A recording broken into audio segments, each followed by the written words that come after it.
They called me unmarriageable, and after 12 rejections in 4 years, I started to believe them. My name is Inauthentic Whitmore. I am 22 years old, and my legs have been useless since I was 8. The result of a riding accident that broke my spine and left me dependent on a wheelchair, my father commissioned from a craftsman in Richmond. But it wasn't the wheelchair that made me unmarriageable in Virginia society of 1856. It was what the wheelchair represented. Damaged goods, a burden.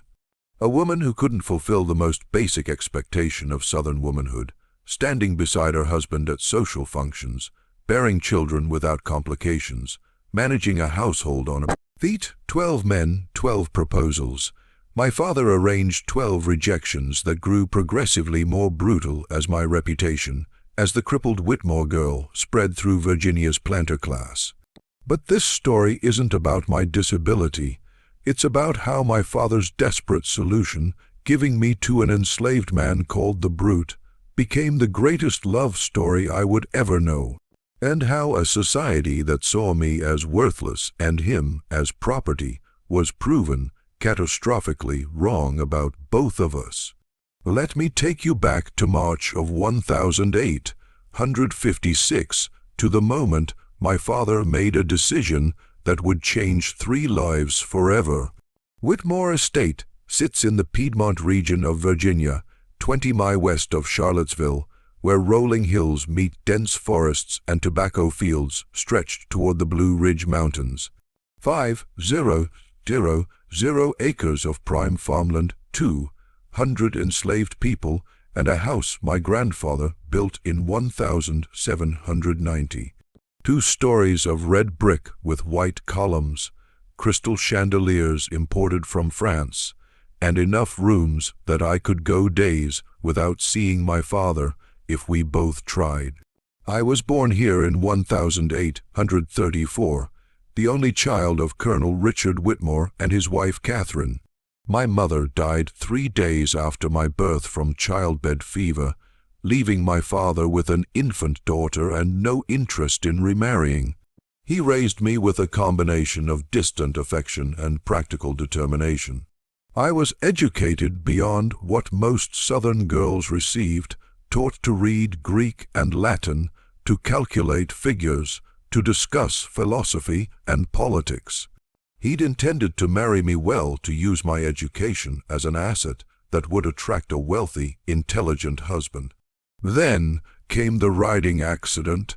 I was 8 years old, riding a horse too spirited for my skill level because I'd begged and my father had indulged me.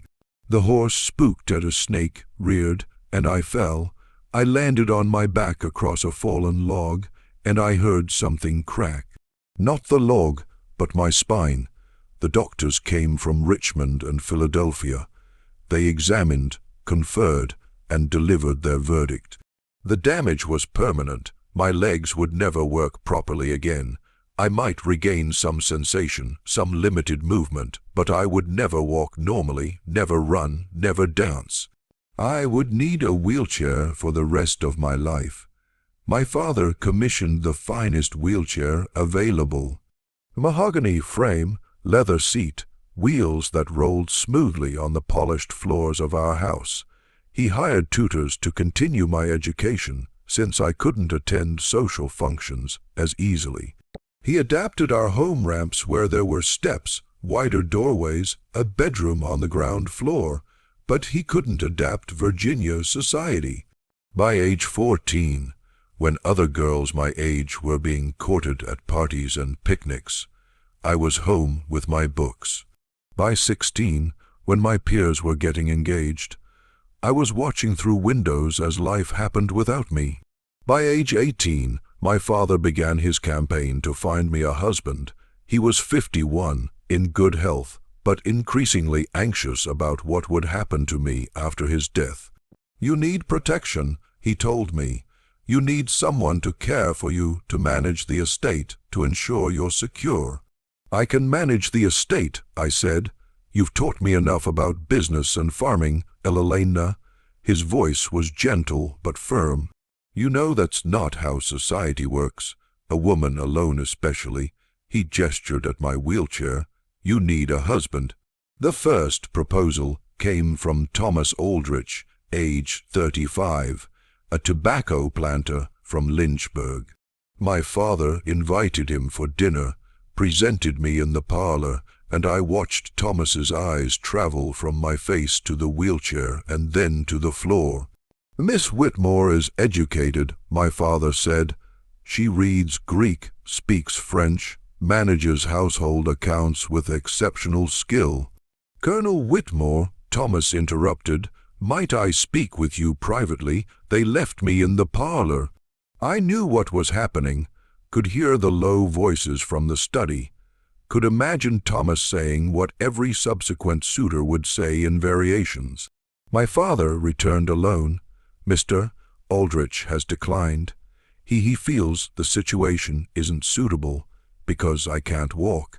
Elena, you can say it, father, because I'm crippled, because I'm damaged, because I'm useless.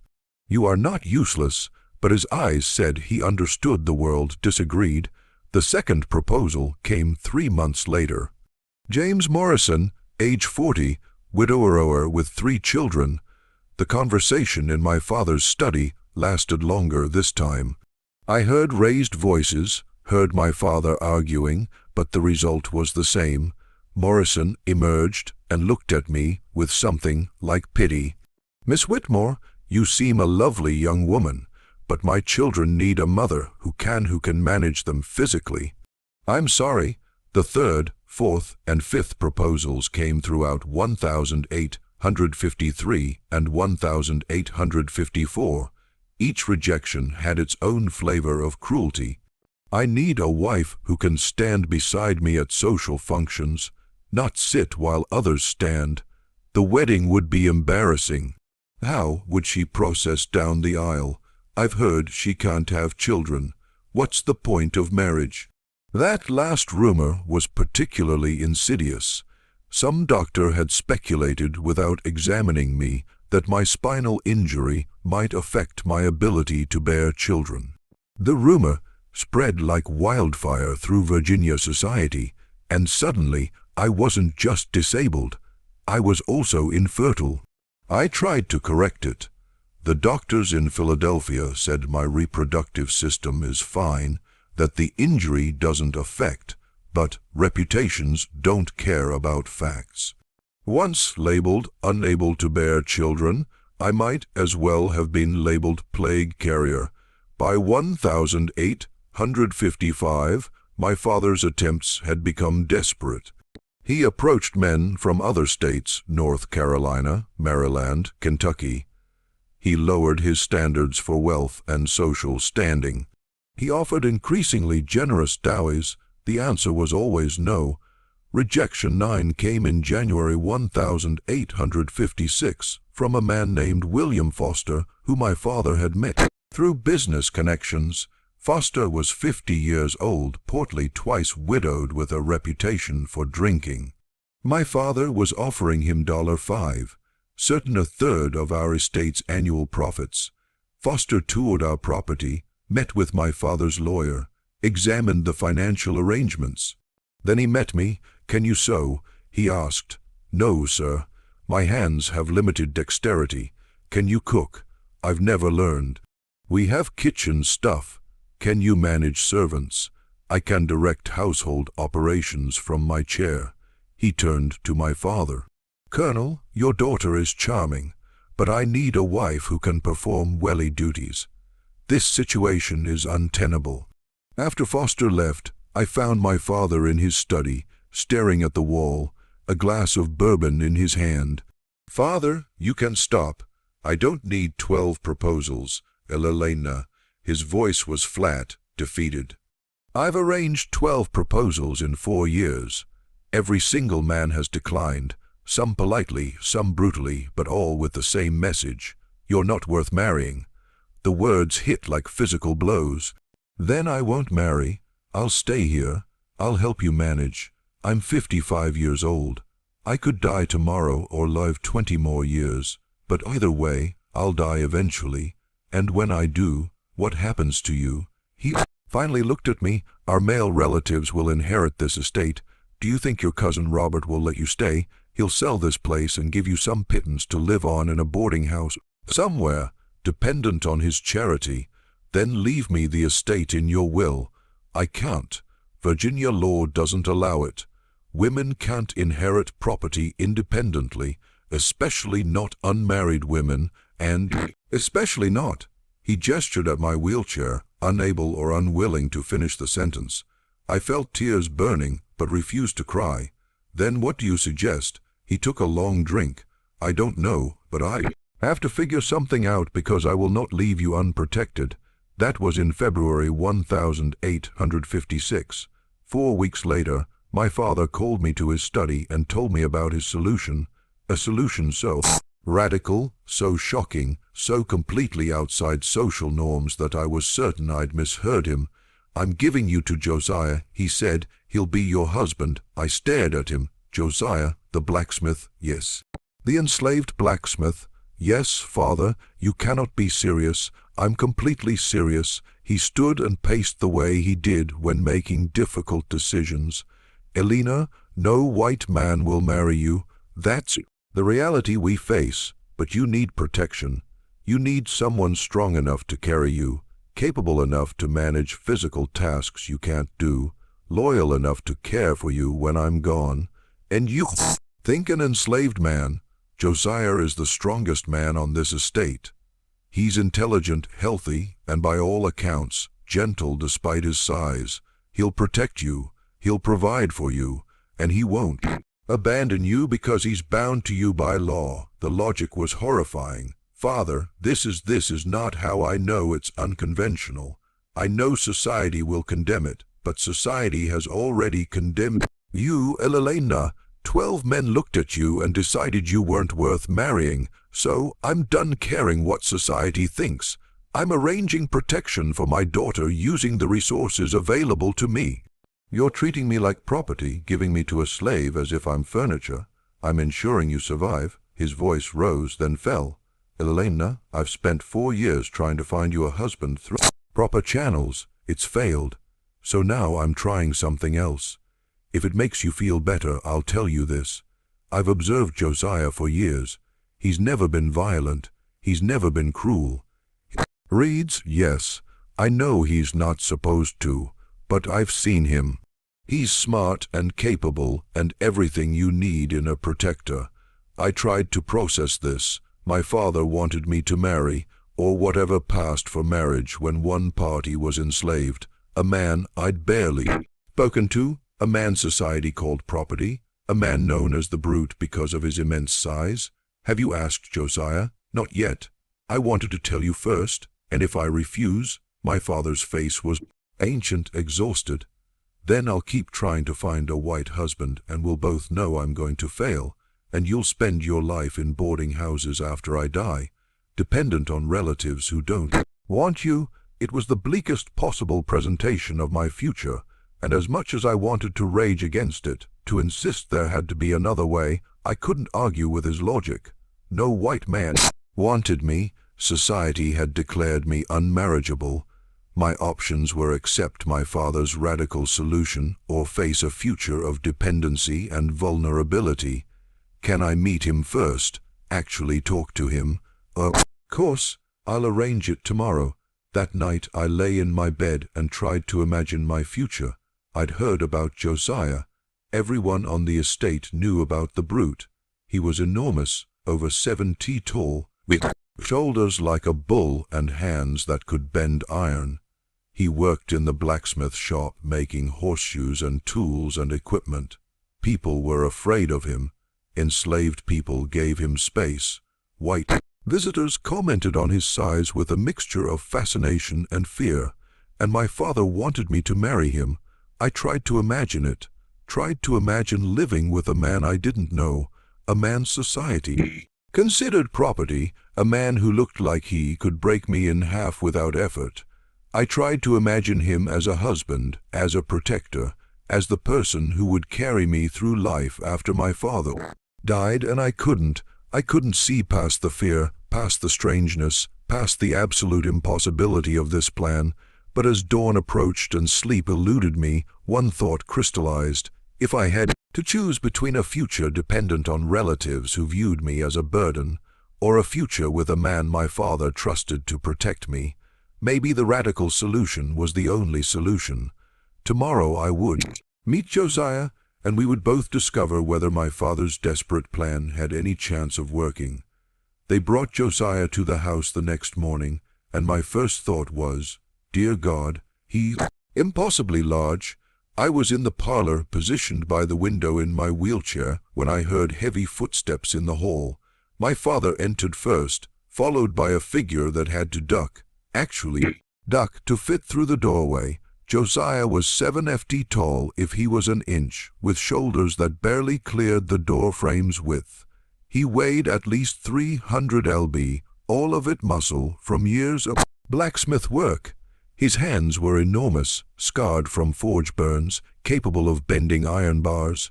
His face was dark, weathered with a thick beard, and eyes that darted nervously around the room, never settling on me. He wore work clothes, rough cotton shirt and pants, both strained by his size. He stood with his hands clasped in front of him, head slightly bowed in the posture of an enslaved person in a white person's house. The Brute was an accurate nickname. He looked like he could tear the house apart with his bare hands. My father cleared his throat. "Josiah, this is my daughter." "Elena." Josiah's eyes flicked to me for half a second, then back to the floor. "Yes, sir." His voice was surprisingly soft for such a large man, deep but quiet, almost gentle.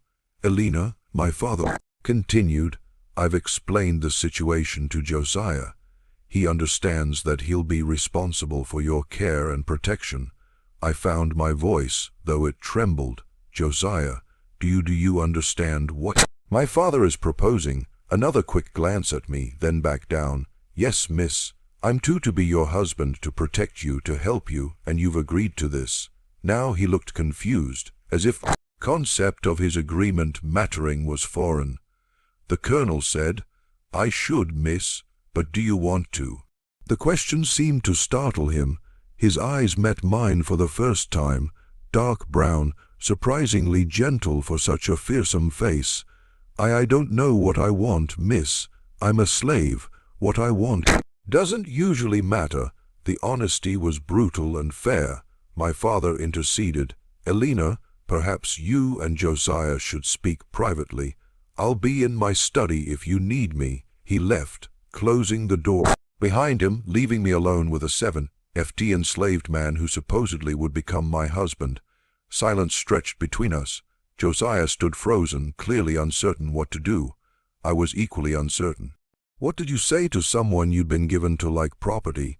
Would you like to sit?" I gestured to the chair across from me. He looked at the chair, a delicate piece with curved legs and embroidered cushions, then at his massive frame.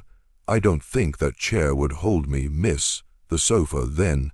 He sat carefully on the edge of the sofa, which creaked under his weight, but held. Even sitting, he was taller than most standing men. His hands rested on his knees, and I couldn't help staring at them. Each finger was like a small club, scarred and calloused, capable of crushing stone.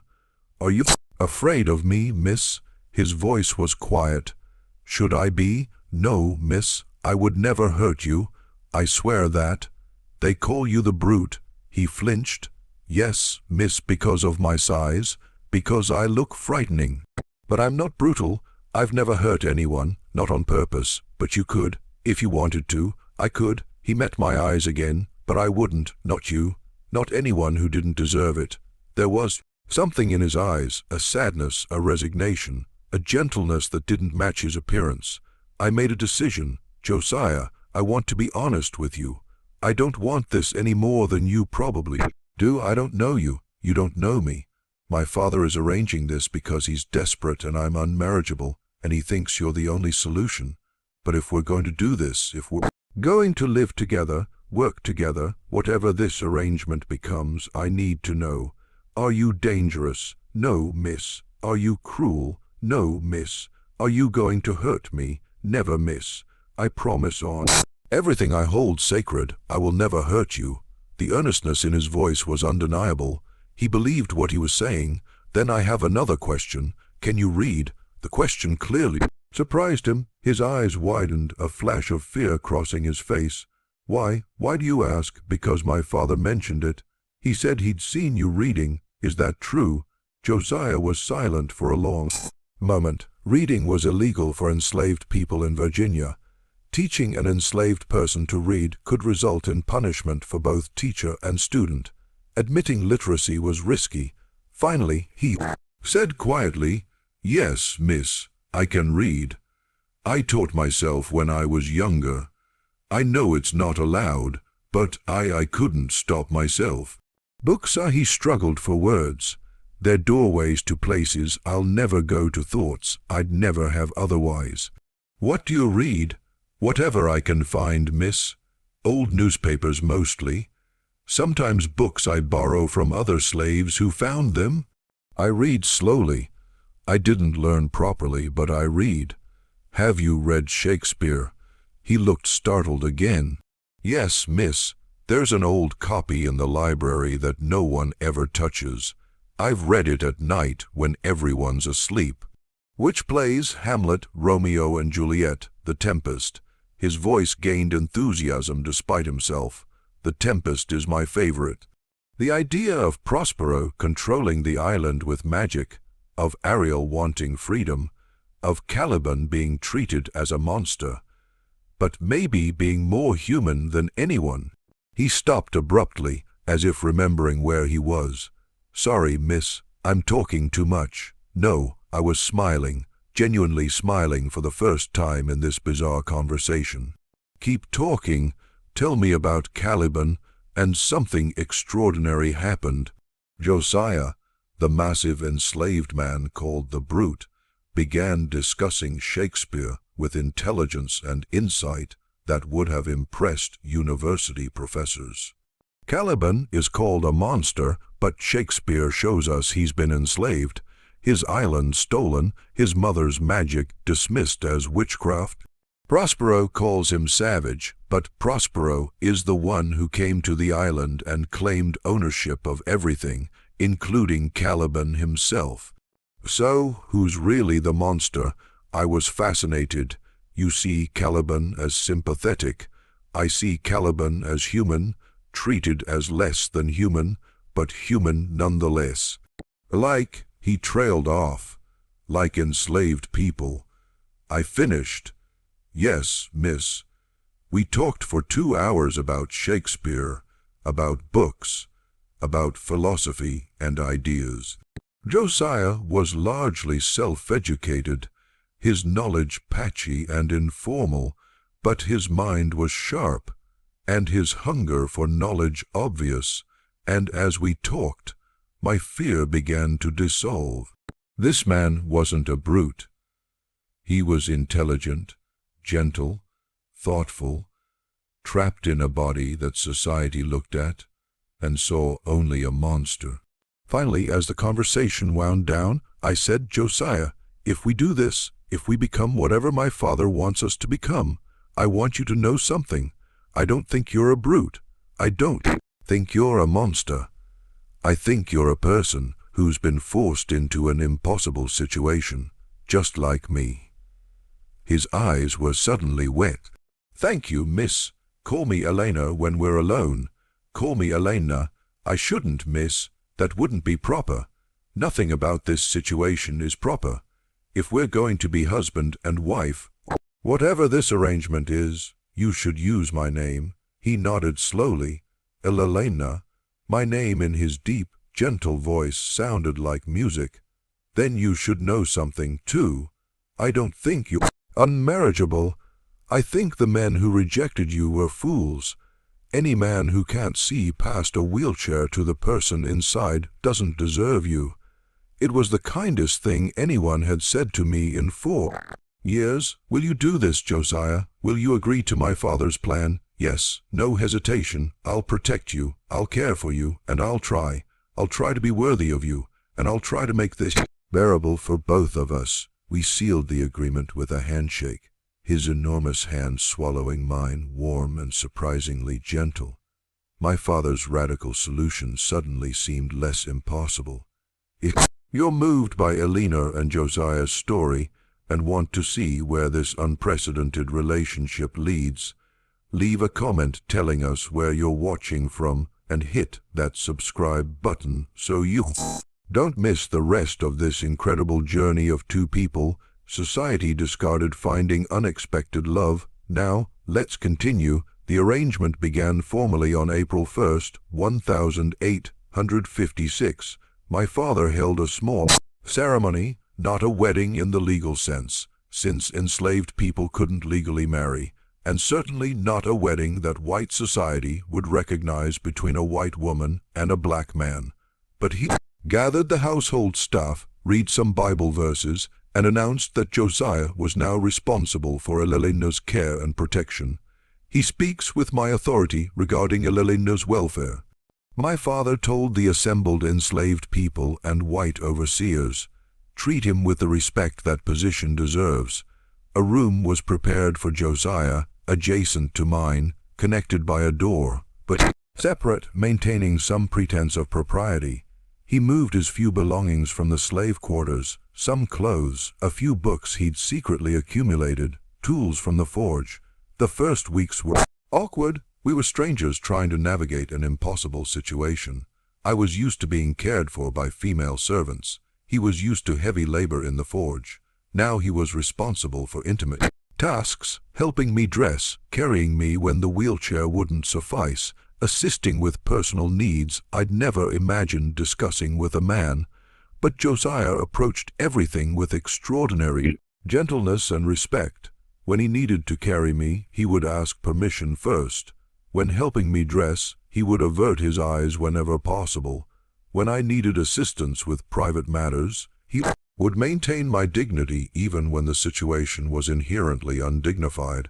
I know this is uncomfortable, I told him after a particularly awkward morning. I know you didn't. Neither did you. He was reorganizing my bookshelf. I'd mentioned wanting it in alphabetical order, and he'd taken it upon himself as a project. But we're making it work, are we? He looked at me, his enormous frame somehow non-threatening as he knelt beside the bookshelf. Elena, I've been enslaved my whole life. I've done back-breaking labor in heat that would kill most men. I've been whipped for mistakes, sold away from family, treated like an ox with a voice. He gestured around the comfortable room. Living here, caring for someone who treats me like a human being, having access to books and conversation. This is not hardship, but you're still enslaved. Yes, but I'd rather be enslaved here with you than free, but alone somewhere else. He returned to the books. Is that wrong to say? I don't think so. I think it's honest. By the end of April, we'd settled into a routine. Mornings, Josiah would help me with morning preparations, then carry me to the breakfast room. After breakfast, he'd return to the forge. My father still needed his blacksmith, while I worked on household accounts and correspondence in the library. Afternoons, Josiah would return, and we'd spend time together. Sometimes I'd watch him work in the forge, fascinated by the way he transformed iron into useful objects. Sometimes he'd read to me. His reading had improved dramatically with access to my father's library and my tutoring. Evenings we'd talk about everything about his childhood on a different plantation, about his mother who'd been sold away when he was 10, about his dreams of freedom that seemed impossibly distant, and I talk about my mother who died when I was born, about the accident that paralyzed me, about feeling trapped in a body that didn't work and a society that didn't want me. We were two discarded people finding solace in each other's company. In May, something shifted. I'd been watching Josiah work at the forge, as had become my habit. He was making a new set of hinges for the barn door, heating iron until it glowed orange, then hammering it into shape with precise strikes. "Do you think I could try?" I asked suddenly. He looked up surprised. "Try what?" "The forge work, hammering something. Eleanor, it's hot and dangerous.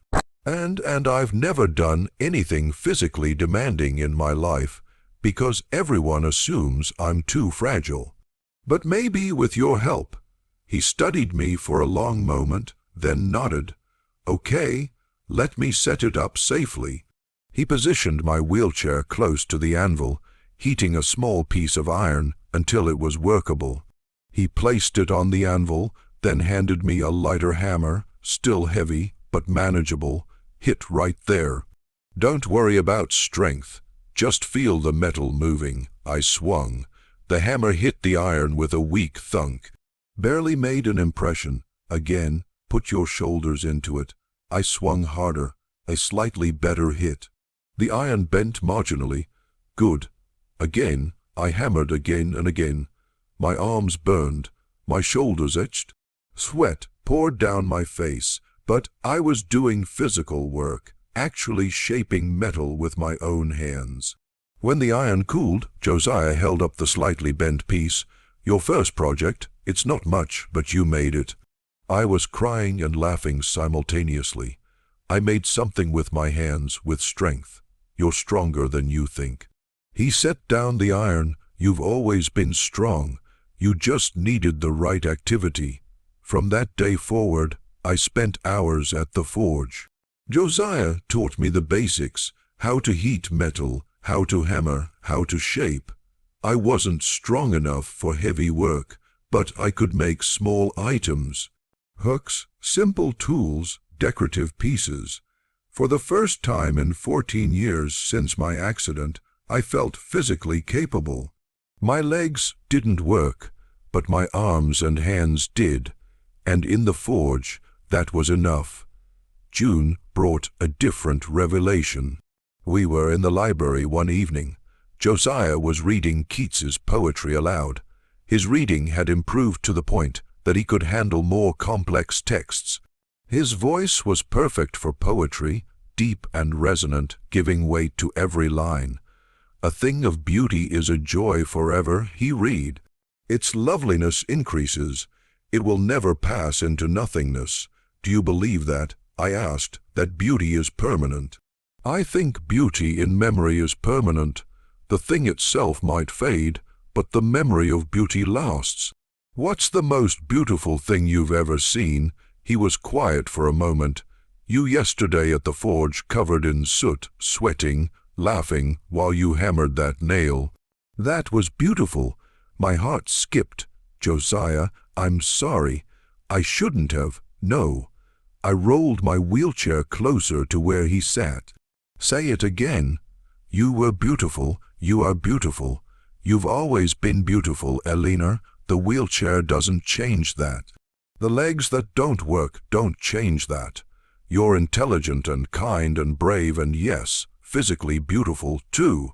The 12 men who rejected me were blind idiots. His voice was fierce now.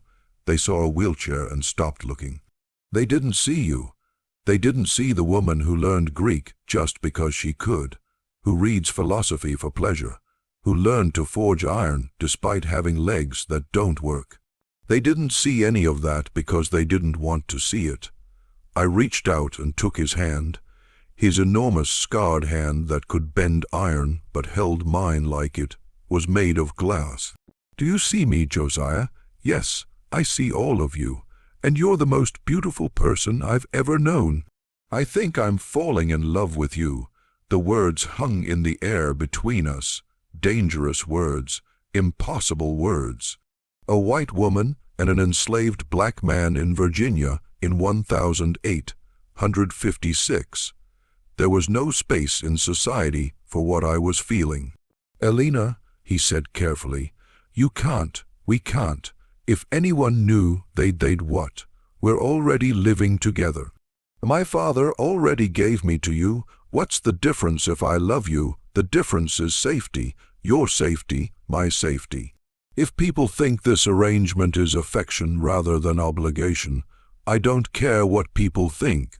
I cupped his face with my hand, had to reach up to do it. His face was so far above mine even when he was sitting. I care what I feel, and I feel love. For the first time in my life, I feel like someone sees me, really sees me. Not the wheelchair, not the disability, not the burden. You see Elena and I see Josiah, not the slave, not the brute. The man who reads poetry and makes beautiful things from iron and treats me with more kindness than any free man ever has. If your father knew, my father arranged this, he put us together.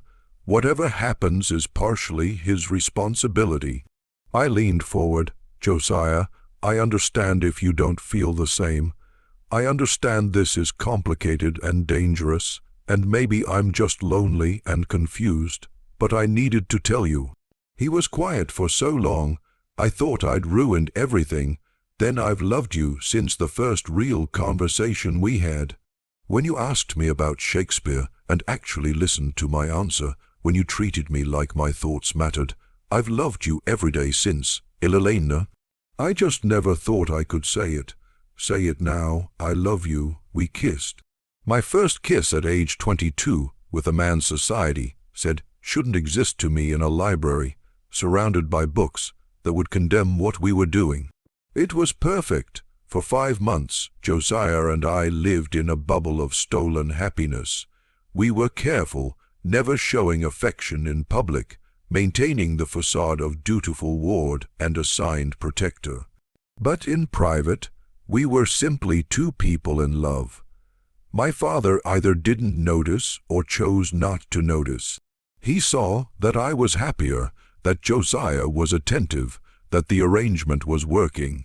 He asked no questions about the amount of time we spent alone together, the way Josiah looked at me, the way I smiled around him. We built a life together in those 5 months. I continued learning forge work, creating increasingly complex pieces with Josiah's guidance. He continued reading, devouring books from the library, his understanding of literature and philosophy deepening daily.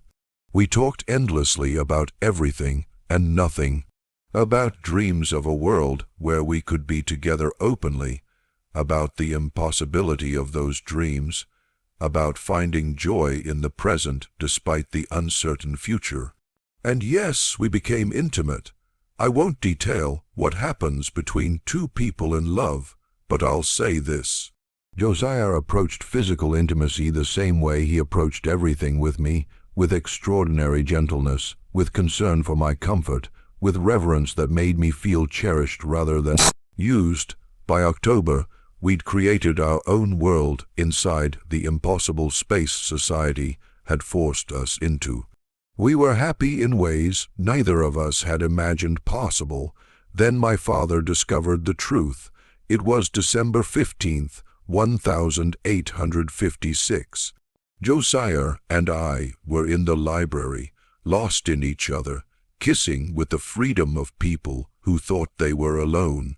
We didn't hear my father's footsteps, didn't hear the door opening. Elena, his voice was ice. We sprang apart, guilty, caught, terrified. My father stood in the doorway, his face a mixture of shock, anger, and something else I couldn't read. Father, I can explain. You're in love with him. Not a question, an accusation. Josiah immediately dropped to his knees. Sir, please, this is my fault. I should never have been quiet, Josiah. My father's voice was dangerously calm. He looked at me. Elena, is this true? Are you in love with this slave? I could have lied, could have claimed Josiah forced himself on me, that I was a victim. It would have saved me and condemned Josiah to torture and death. I couldn't do it. Yes, I love him and he loves me. And before you threaten him, know that this was mutual. I initiated our first kiss. I pursued this relationship.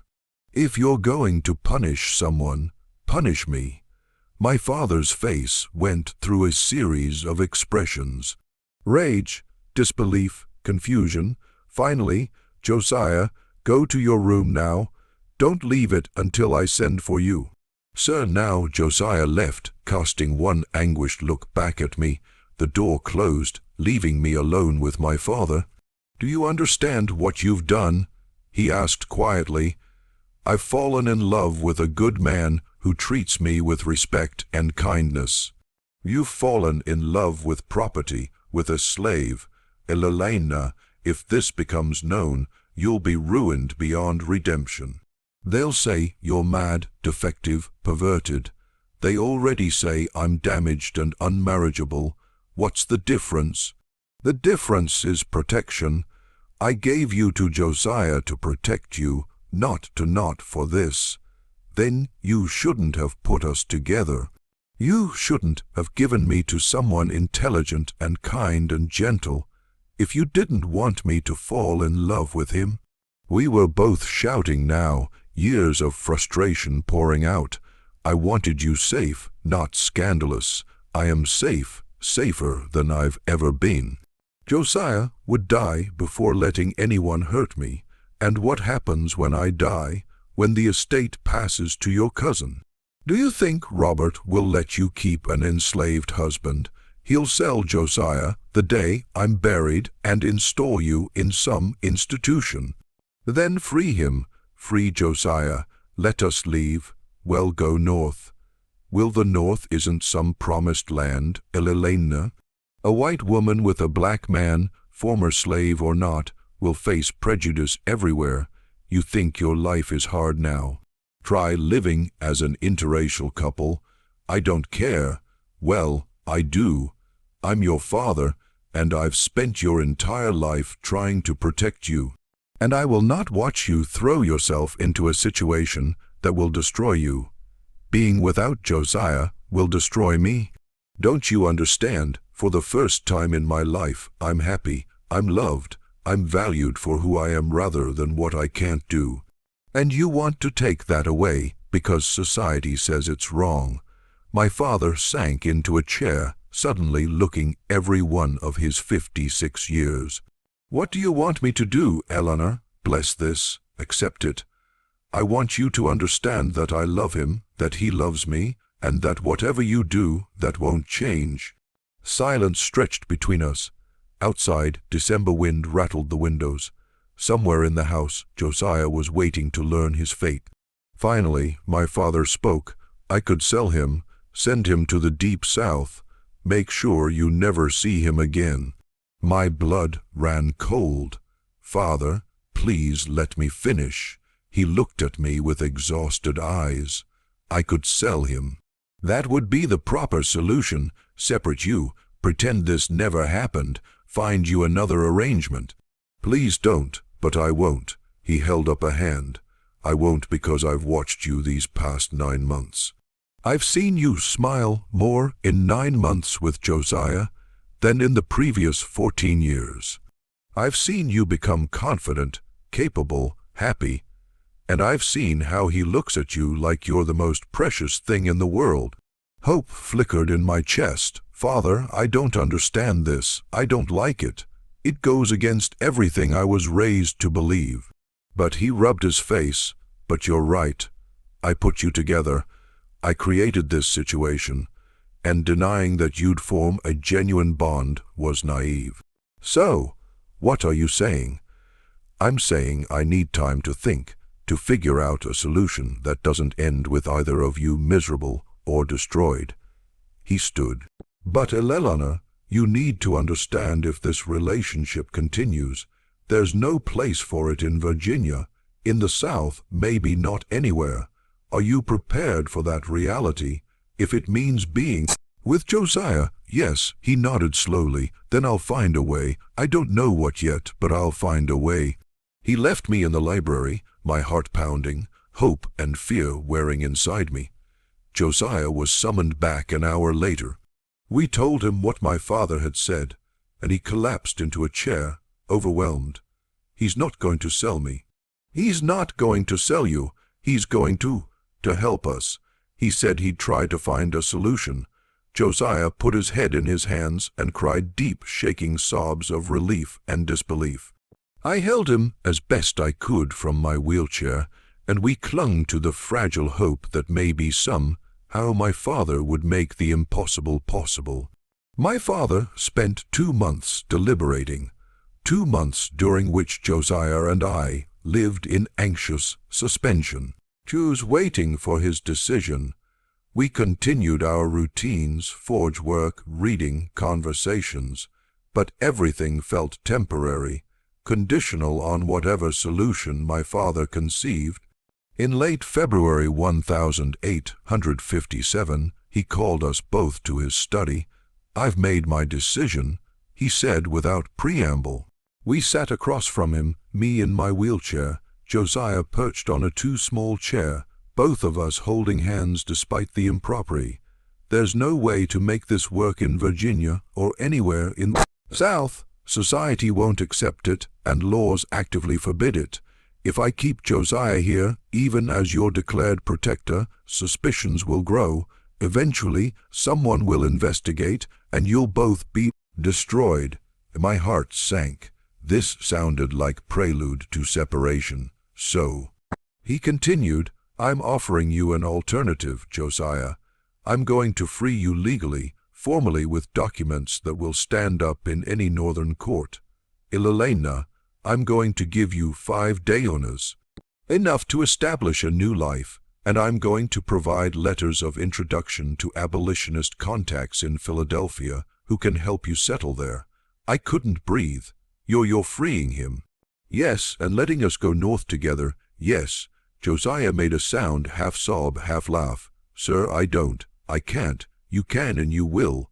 My father's voice was firm but not unkind. "Josiah, you protected my daughter better than any white man would have. You've made her happy. You've given her confidence and capability I thought she'd lost forever. In return, I'm giving you your freedom.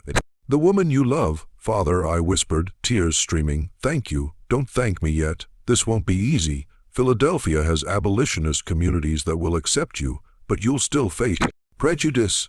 "Elena, as a white woman married to a black man." "Yes, married.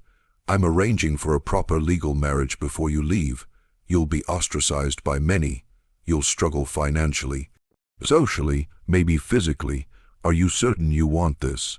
"More certain than I've ever been about anything, Josiah." Josiah's voice was thick with emotion. "Sir, I'll spend the rest of my life making sure Elena never regrets this. I'll protect her, provide for her, love her. I swear it." My father nodded. "Then we proceed. The paperwork for your freedom will take a week. I've already contacted a minister in Richmond who will perform the marriage ceremony. He's sympathetic to abolitionist causes and won't ask too many questions. You'll leave Virginia as husband and wife, both legally free, with money and connections to start fresh."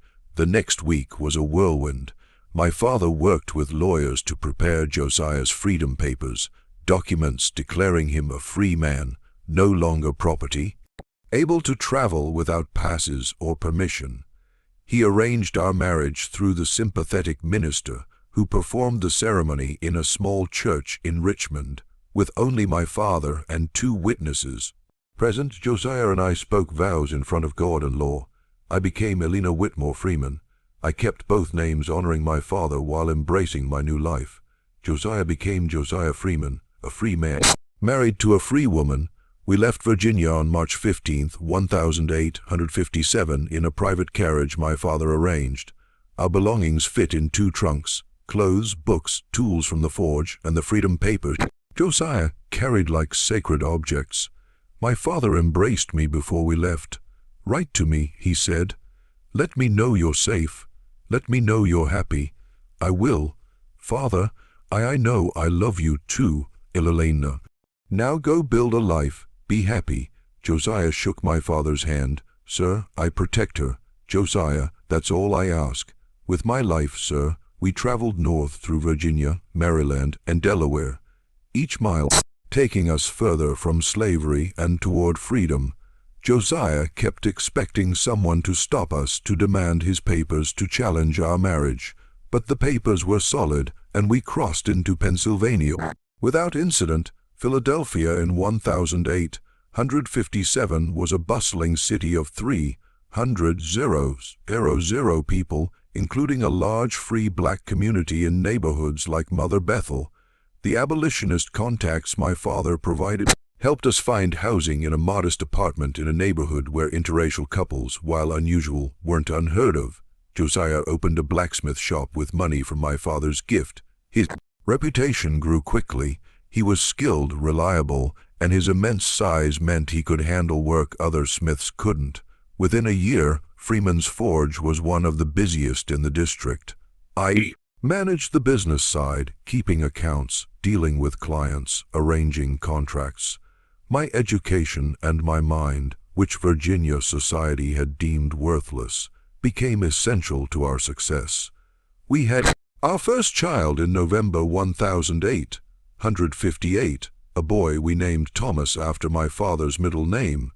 He was healthy and perfect, and watching Josiah hold our son for the first time, this gentle giant cradling a tiny baby with infinite care, I knew we'd made the right choice. 4 more children followed: William in 1860, Margaret in 1863, James in 1865, and Elizabeth in 1868. We raised them in freedom, taught them to be proud of both their heritages, sent them to schools that accepted black children and my legs. In 1865, Josiah designed an orthopedic device, metal braces that attached to my legs and connected to a support around my waist. With these braces and crutches, I could stand, could walk, awkwardly but genuinely. For the first time since I was 8 years old, I walked. You gave me so much, I told Josiah that day, standing in our home with tears streaming down my face. You gave me love and confidence and children, and now you've literally made me walk. You always walked, Eleanor. He studied me as I took shaky steps. I just gave you different tools. My father visited twice in 1862 and 1869. He met his grandchildren, saw our home, our business, our life. He saw that we were happy, that his radical solution had worked beyond anyone's expectations. He died in 1870, leaving his estate to my cousin Robert, as Virginia law required. But he left me a letter. My dearest Eleanor, by the time you read this, I'll be gone. I want you to know, giving you to Josiah was the smartest decision I ever made.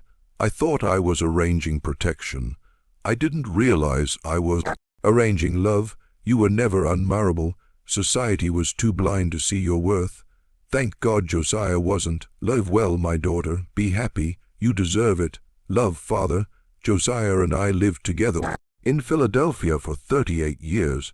We grew old together, watching our children become adults, welcoming grandchildren, building a legacy from the impossible situation we'd been thrust into. I died on March 15th, 1895, 38 years to the day after we'd left Virginia. Pneumonia took me quickly. My last words to Josiah, spoken as he held my hand: thank you for seeing me, for loving me, for making me whole. Josiah died the next day, March 16th, 1895. The doctor said his heart simply stopped, but our children knew the truth. He couldn't live without me the way I couldn't have lived without him. We're buried together in Eden Cemetery in Philadelphia, under a shared headstone that reads, Elena and Josiah Freeman, married 1857, died 1895. Love that defied impossibility. Our 5 children all lived successful lives. Thomas became a physician. William became a lawyer who fought for civil rights. Margaret became a teacher who educated thousands of black children.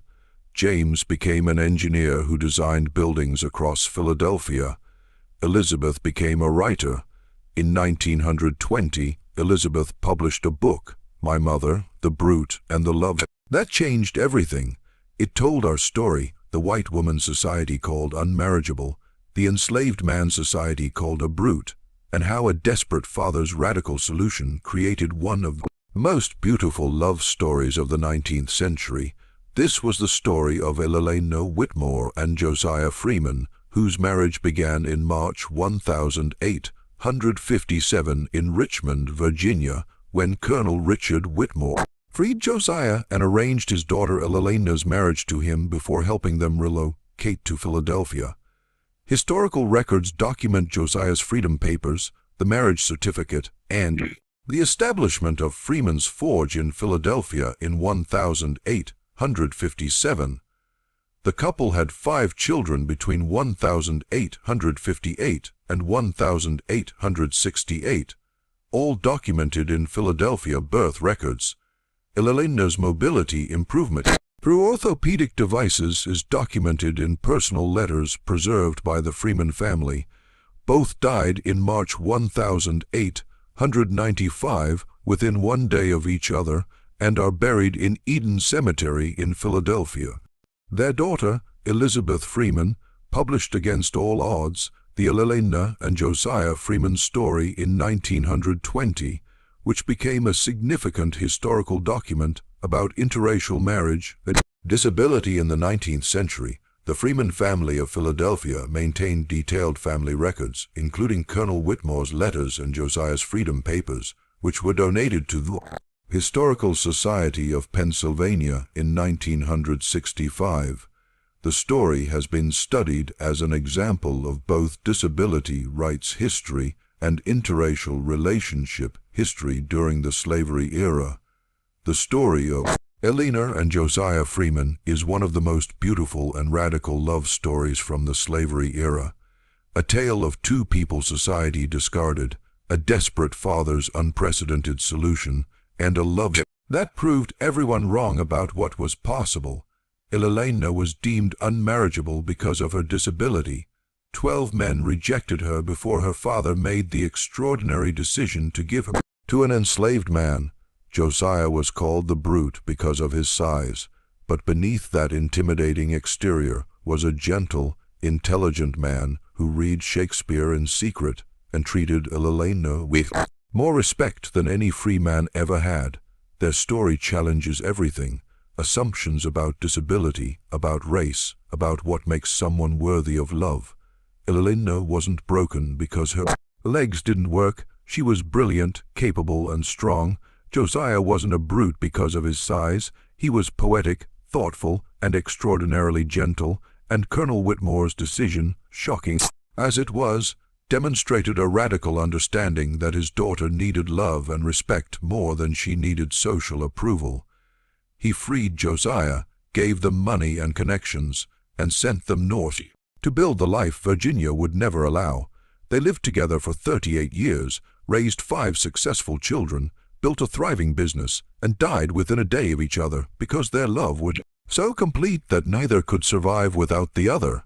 If Elena and Josiah's story moves you, if you believe love should transcend social barriers, if you believe people are more than society's labels, and if you believe radical solutions sometimes create the most beautiful outcomes, subscribe now to discover more hidden histories that textbooks ignore.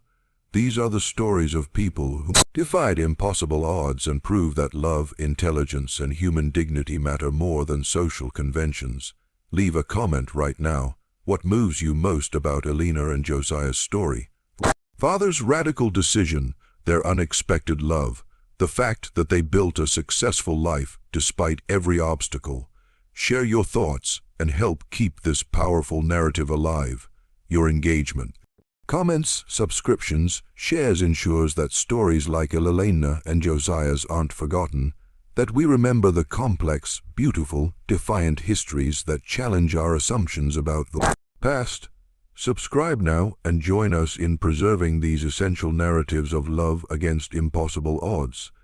Hit subscribe, leave your comment, and prepare for more stories that prove love and human dignity can triumph even in the darkest times.